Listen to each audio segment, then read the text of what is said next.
आदिवासी क्षेत्रों में गुरिल्ला आंदोलन या गुरेम पहाड़ियाँ। आदिवासी क्षेत्रों में गुरिल्ला आंदोलन क्या था? चलिए हम उसके बारे में अब आगे पढ़ते हैं। आदिवासी क्षेत्रों में गुरिल्ला आंदोलन यानी गुलेम पहाड़ियाँ सामान्यतः अंग्रेजों सरकार ने आदिवासियों को जंगल में घुसने, पशु चराने और लकड़ियाँ इकट्ठा करने इसे रोक दिया गया था। साथ ही उनसे सड़क निर्माण के लिए बेगार यानी मुक्त श्रम कराया जा रहा था। इस आंदोलन का नेतृत्व अल्लूरी सीताराम राजू ने किया। गांधी जी से प्रेरणा पर विभिन्न मिश्रण थे इनसे। राजू गांधी जी की प्रशंसा करते थे, खादी पहनने, शराब छोड़ने को प्रोत्साहित भी करते थे, परंतु इनका मानना था स्वराज केवल बल प्रयोग से ही मिल सकता है, अहिंसा से नहीं मिल सकता। तरीका क्या था इनका? आदिवासियों ने गुरिल्ला युद्ध यानी छिपकर हमला करना अपनाया और थानों पर कब्जे हमले किए। अतः 1924 में राजू को फांसी दे दी गई और पर वे लोकनायक बन गए। नोट: कांग्रेस ने अहिंसा के सिद्धांत पर कायम रहना चाहा, किसान अहिंसा और गुरिल्ला युद्ध को स्वीकार नहीं किया। असहयोग आंदोलन की समाप्ति। फरवरी 1922 में गांधी जी ने आंदोलन वापस ले लिया क्योंकि चौरी चौरा में हिंसक घटना हो गई थी। चौरी चौरा की घटना फरवरी 1920 में उत्तर प्रदेश के चौरी चौरा कस्बे में एक हिंसक घटना हुई थी।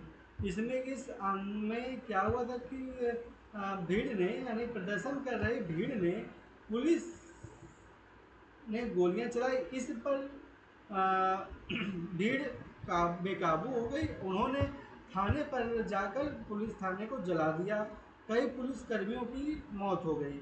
गांधी जी इस अहिंसा के पक्षधर थे, परंतु इस हिंसक घटना से वह बहुत ही प्रभावित हुए, जिसके कारण गांधी जी ने इस आंदोलन को गलत दिशा में जाते देख 1922 में असहयोग आंदोलन को वापस ले लिया। इस तरह असहयोग आंदोलन समाप्त होता है। कमीशन साइमन कमीशन 1927 और इसका विरोध। तो चलिए पढ़ते हैं साइमन कमीशन 1927 क्या है और इसका विरोध कैसे होता है। ब्रिटिश सरकार ने 1927 में साइमन कमीशन और में लाया, जो भारत में साइमन के अध्यक्षता में यह कमीशन भारत में लाई गई।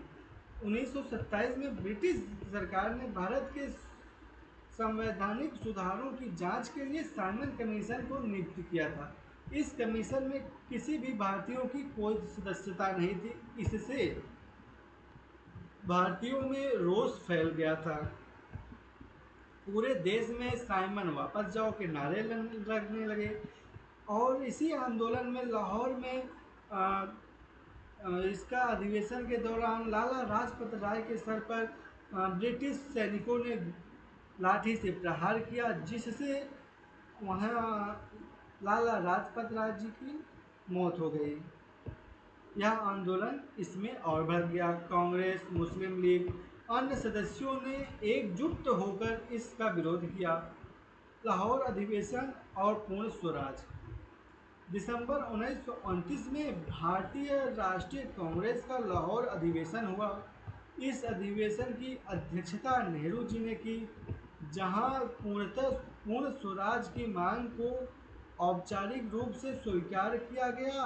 तय हुआ कि 26 जनवरी 1930 स्वतंत्रता दिवस के रूप में मनाया जाएगा।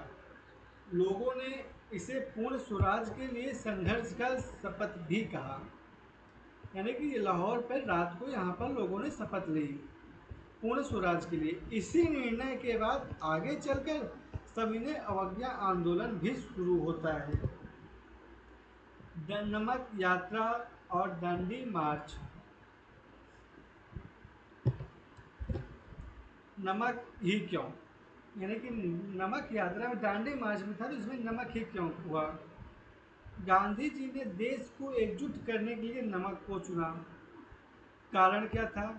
नमक अमीर गरीब सब इस्तेमाल करते थे, यह भोजन का अनिवार्य हिस्सा भी हुआ करता था।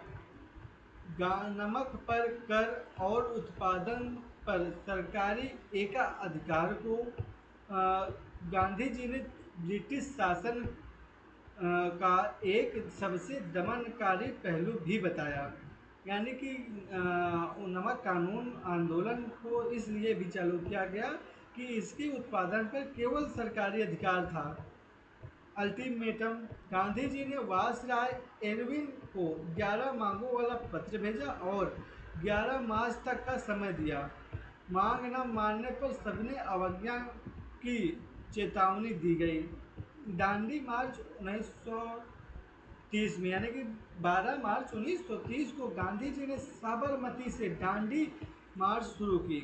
महात्मा गांधी जी ने अपने 78 विश्वास पास वॉलेंटियर, इसका मतलब होता है कि अनुचरों, यानी कि उनके जो अनुयायी थे, के साथ उन्होंने इस यात्रा को शुरू किया।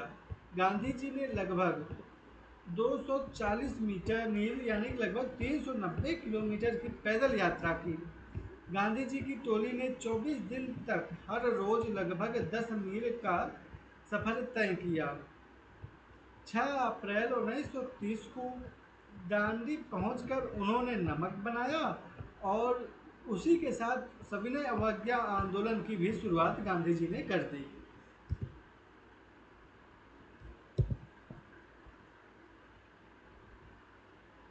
सविनय अवज्ञा आंदोलन के नेतृत्व में गांधी जी के नेतृत्व में यह चालू होती है।